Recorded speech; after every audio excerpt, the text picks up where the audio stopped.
আরে মারুফ, স্যার আসসালামু আলাইকুম। ওয়ালাইকুম আসসালাম রহমতুল্লাহ। হ্যাঁ, তোমাকে এত দুশ্চিন্তাগ্রস্ত মনে হচ্ছে কেন? একটু দুশ্চিন্তায় স্যার। আসলে স্যার আমি জেএলপিটি পরীক্ষায় N5 দিয়ে উত্তীর্ণ হয়েছি।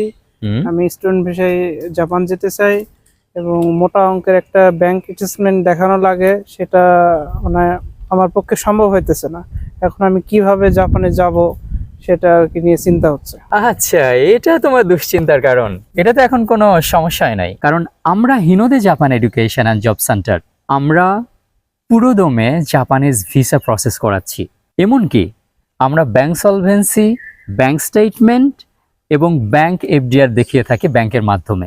সুতরাং তুমি আমাদের মাধ্যমে প্রসেস করলে তোমার ব্যাংক নিয়ে আর চিন্তার কোনো কারণ নেই। এমনকি আমরা তোমাকে যে এফডিআর বা ব্যাংক সলভেন্সি বা ব্যাংক স্টেটমেন্ট দিব, এটা তোমার কলেজ বা ইউনিভার্সিটি বা ল্যাঙ্গুয়েজ সেন্টার যদি ব্যাংকে ইমেল করে, ব্যাংক তার উত্তর দেবেন। যদি চিঠি পাঠায় ব্যাংকে, তবুও ব্যাংক এটাকে উত্তর দেবেন। সুতরাং তুমি আমাদের মাধ্যমে প্রসেস করলে তুমি ভিসা প্রসেসিং সাপোর্ট পাচ্ছ এবং সাথে পাচ্ছ ব্যাংক সলভেন্সি সাপোর্ট বা ব্যাংক এফডিআর সাপোর্ট।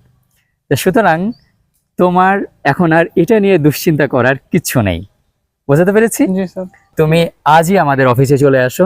ইনশাল্লাহ তোমার ব্যাংক সলভেন্সি রিলেটেড যত প্রবলেম আছে আমরা সেটাতে তোমাকে হেল্প করব।